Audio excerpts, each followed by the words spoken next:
რადმე იქადინ უკვეთურებუთა ძლიერი უსჯულოებასა მარად დღე სიცრუესაც რახავს ენაი შენი ვითარცა მახვილი აღლესულ ყავ შენ ზაკვაი შეიყვარე სიბოროტე უფრო ის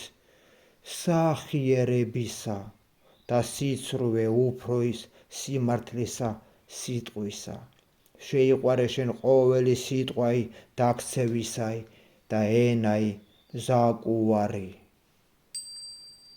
ამისთვის დაგამხვას შენ ღმერთთან სრულიად აღფხურას და განგხადოს შენ საყოფელთაგან შენთა და ძირნის შენი ქვეყანით ცხოველთაით იხილონ მართალთა და შეეშინოს და მასზე და იცინოდიან და თქვან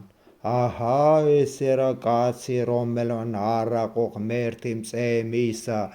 არამედ ესვიდა იგი სიმრავლესა სიმდიდრისა მისისასა და განძლიერდა იგი ამაოებითა თვისითა ხოლო მე ვითარცა ზეთისხილ ნაყოფიერი სახლსა ღვთისასა ვესავ მე წყალობასა ღმრთისასა მარადჟამს აღგიარო შენ უფალო რამე თუ ჰყავ და დაუთმო სახელსა შენსა რამე თუ ტკბილ არს წინაშე წმინდათა შენთა